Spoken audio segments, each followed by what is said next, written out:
You received a call from an inmate at the Department of Corrections. This call will be recorded and monitored. If you wish to block any future calls of this nature, dial 7 now. To accept this call, press 5 now. To decline this call, hang up. Well, hello, Lola. How's it going over there at the prison? Oh no, I'm doing just fine. You know, we got a lot of work to do out here, but that's life. Yes, yes. One of the other inmates told me about this fentanyl thing. I can't believe the prison is allowing fentanyl to get in there. I know I've heard some excuses in the past, but they expect us to be perfect, and I'm going to put the same expectations on them. They need to stop this fentanyl stuff. Fentanyl, of all things, getting inside the prison. Yeah, yeah. I mean, well, that just proves that it is very dangerous. If someone just touches the stuff and winds up in the hospital, we got an issue. And I am not liking that because there's people I care about that's in the prison, and this does not make me feel comfortable at all. And it is the Department of Corrections job to maintain safety and security. And if they're willing to harass and abuse the loved ones out here who are trying to help these individuals, you would think that they would at least show some kind of care for their own people, because this kind of drug getting in there doesn't just affect the inmates, it affects the community. And that's just it. The people in the prison, they're in there for a reason. And a lot of them don't stop their criminal activity just because they're locked up. And so when the opportunity comes up, of course they're going to take it. And I'm really leaning toward the prison officials as getting that fentanyl in there. And with all of these lawsuits going on, and the Department of Corrections making people millionaires, you could have a group of millionaires sitting inside a prison, and what else are they going to use their money for? They have a good chance of investing it in the drugs, paying off a lot of these prison officials, and they can get pretty much anything they want and sell anything they want. So it's just a bad situation here, and I think the public needs to know there's some things that you can keep private, but there's others you need to reach out. And I know it's tough for a lot of folks to ask for assistance, but the Department of Corrections, either they get to the justice system and forcefully inform them that it does not make any sense whatsoever to keep sending people to prison when they don't have the resources to care for it. People are going to be going in alive and healthy and come out dead. And I don't like that at all. Yeah, I know. There should be a lot of people out there that agree with that. There shouldn't be anybody that will accept the way the prison is treating inmates. I know they committed a wrong, and there's a lot of victims out there that are just traumatized. But that doesn't mean that you treat people the way you don't want to be treated. The golden rule applies here. And two wrongs don't make a right. So it's just more like we can help the You have 60 victims, seconds and we remaining. can help the incarcerated people, and we can help the community by working together. Good. And I'm glad you're reaching out, and I wish you the best of luck on that. But thanks for giving me a call and informing me of all the stuff that's going on in there. And we'll work the best we can. I think knowledge is power, so we'll get this word out and see if we can get some You have kind of 30 seconds remaining. change going on in there. Okay, well, take care of yourself and make sure you get plenty of rest. And If they're not giving you the proper medical care over there, fight it. Let us know. Get the word out. Yeah, that fentanyl is dangerous, so stay far away from it. Okay, well, goodbye. Hello, welcome to AQS Inmate Call, and I am your host, Joel Wilborn. And in this episode, I want to discuss contraband that goes into the Washington Correction Center for Women.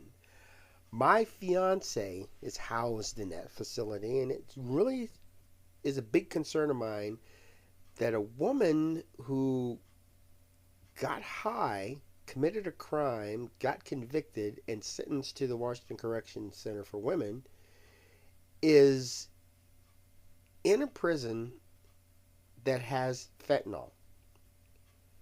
Now, she says she's been off of drugs for over a year now, which means that it doesn't take rocket scientists to figure out that drugs are readily available in every prison in the United States. But fentanyl, that's one that really spooks me out. And I'm not very happy about it because it shouldn't be there. But I've had people call me up and said that fentanyl was in there, and so they just kind of went to the extreme, which is, I guess, a good thing for the Department of Corrections. But anybody who tested positive for drugs, they just put in segregation. And they should be in there. They should be watched. But it's just like a daycare facility. If you put your child, let's say your 3-year-old, in a daycare, and the child winds up taking some aspirin and getting sick, you would think, how is it that my child got a hold of this aspirin? It's easy to hold the daycare facility staff responsible for that because they've got people in there that's sole purpose. The reason they're paid, the reason they even work there, is to keep an eye on all of the kids, all the children that are running around in there. And they control that environment so they can keep drugs away from the children, and they can keep harmful stuff. I mean, they're not going to place a pistol in a drawer that's in the day room where the children stay. And so here it is, we have this secure facility where everything that goes in and everything that comes out is monitored. If I wanted to send a picture of a child holding an assault weapon, as they call it, they would block that.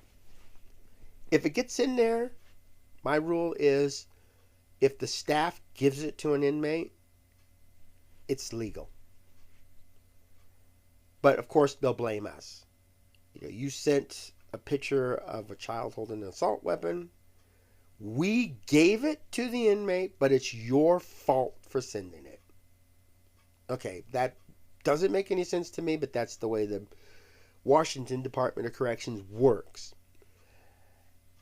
And I'm fighting that, of course, because that's ridiculous.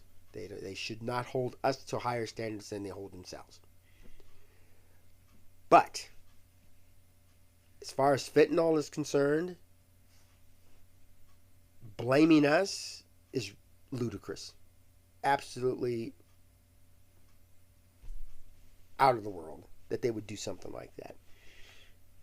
And since this is completely their fault, because by law, they're supposed to keep the facilities secure. So when somebody goes in, you pat them down. When they leave, it was a good idea to pat them down as well. And then if you do random drug tests and you find a bunch of people that test positive for drugs, you do a sweep. And I know people called me during the sweep over there saying that there's been drugs detected and people got an overdose. And there's some people that die from an overdose of drugs. And for that to even be in a facility, I'm surprised the public would allow that. Now, of course, WCCW wants to contain that. They don't want that information to get out. And I'm all for privacy, because the thing that Edward Snowden did was just ridiculous to me. He on his own figured out that this is information that the public needs to know. Well, he could put a lot of people in jeopardy by doing something like that. Look at the recent task that the Israeli government performed. They sent explosives to terrorist groups, and they were able to use that to track them and to attack them. That was a very well planned out operation.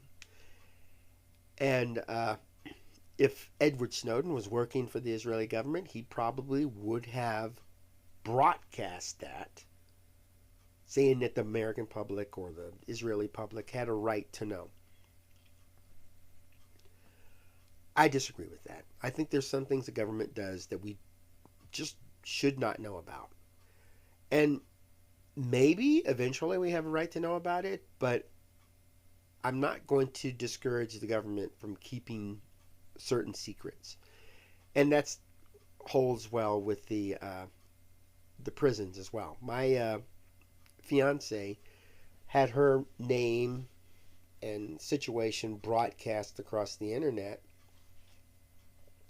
because an anonymous prison official decided to share it because he felt that the public needed to know. Fortunately, I found out that person's name, and I could easily broadcast that person's name, but why? I mean, if it goes to court, and I really would like it to go to court because they did invade her privacy, maybe we can broadcast the name. But the thing is, there are certain things that need to be kept secret. Fentanyl getting into the prison should not. Of course, it makes the prison officials look bad, but that's something we need to know about. And that's something I am going to put all over the internet, because I think it's wrong that the prison is so lax in their security that something like this could happen. And it's the law. They're supposed to protect these people.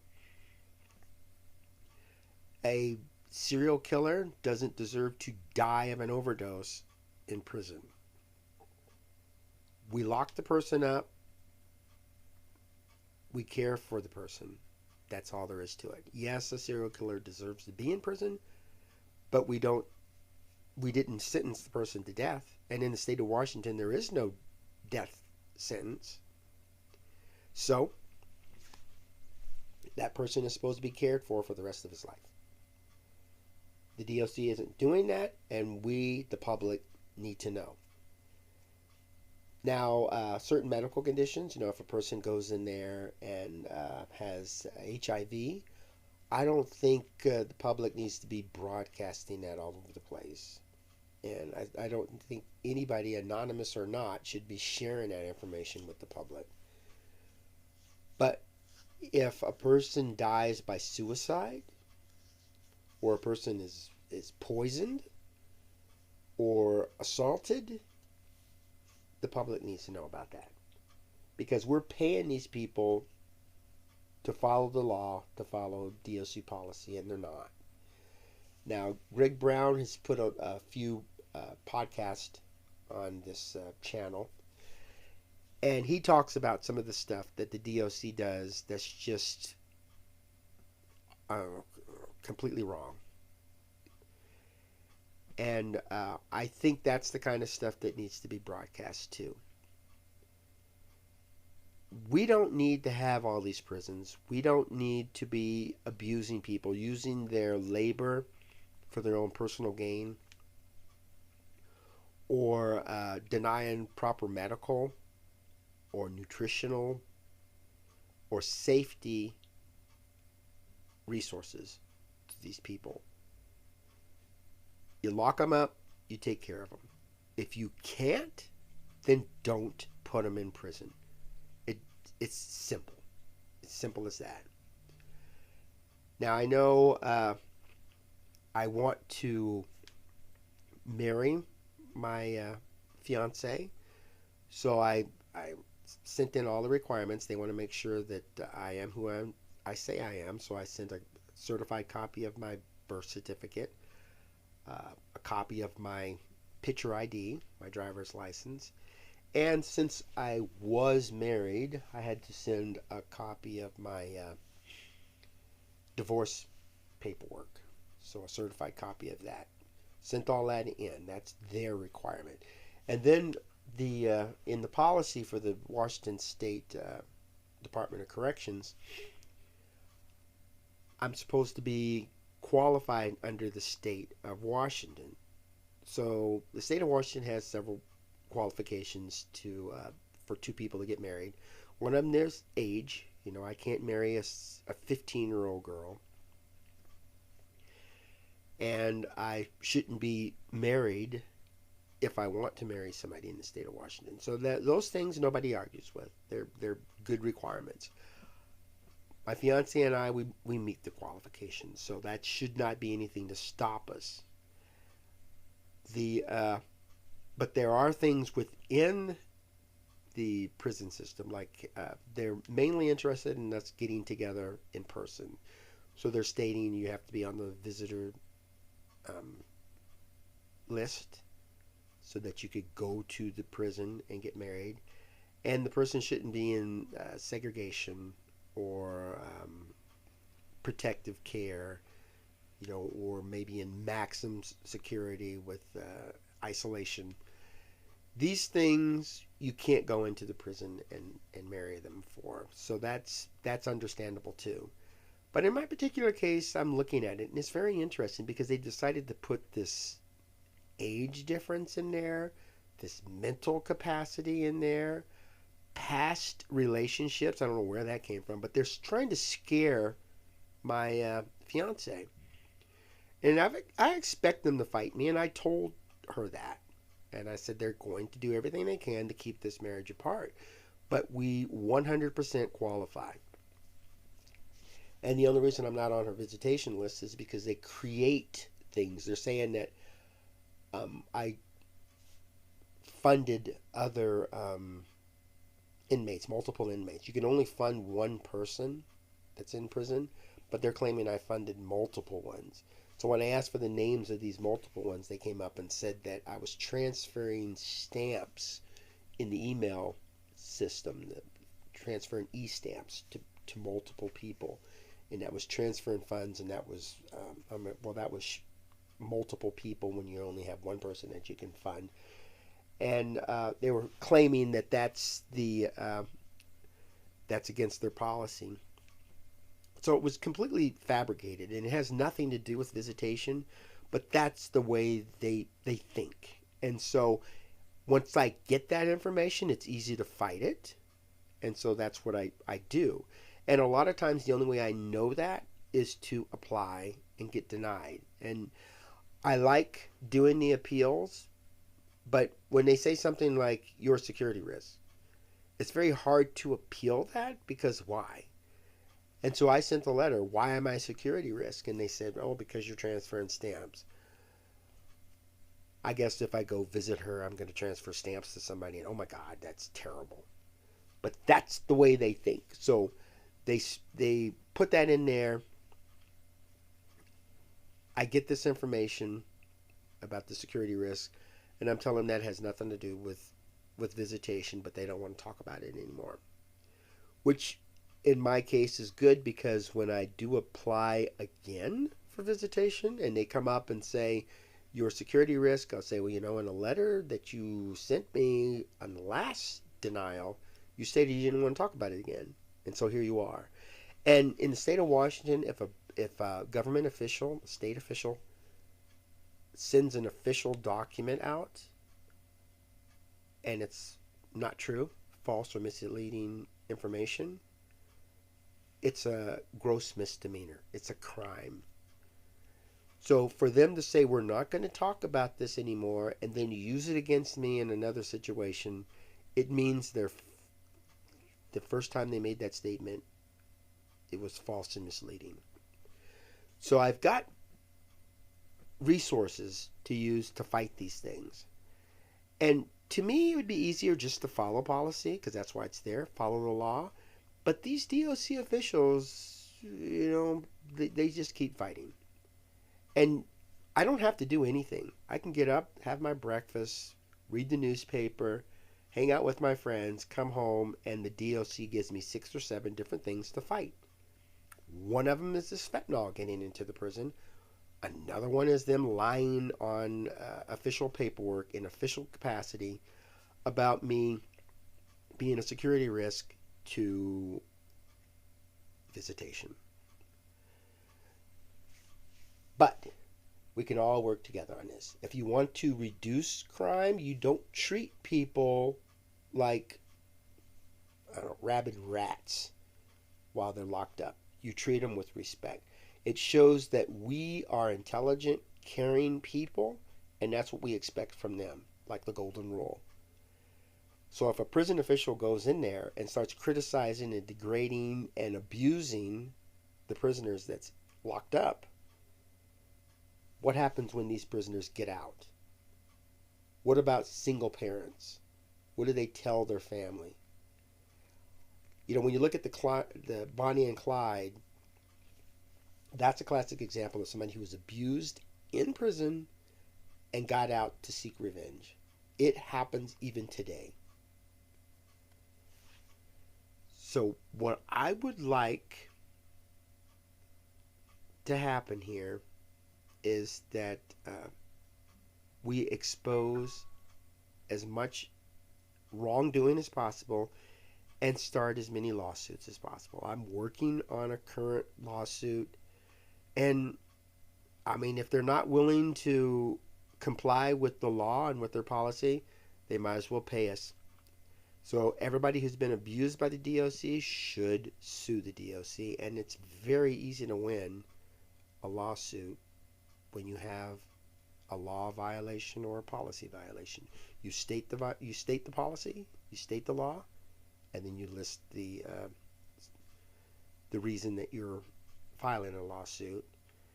Which, in my case, they're coming up with stuff that does not comply with their policy, because their visitation policy specifically states that any security risk has to be directly involved with visitation, and transfer and stamps has nothing whatsoever to do with it, especially when it's not true. And fentanyl, if you state the law that security, safety, health is supposed to be paramount with these folks, and fentanyl is actually in the prison, that's a good reason to sue the prison. My fiance can sue the prison over that, can sue the prison over invasion of privacy, and sue the prison over denying her visitation. So there's so much that without even doing anything, I've got a basis to do that. Everybody who deals with the DOC, once you do your homework, once you look into it, consult people, you can get money out of it. It's so easy to do that because they're just incompetent. And I don't know why. Eventually, with maybe 100 a year lawsuits, they may comply and stop committing all of these violations. I don't know. I don't know how they think. I don't know why they figure that it's easier to fight than to just comply. Well, thanks for tuning in. I hope you have yourself a wonderful day. Go out and make beautiful memories for tomorrow.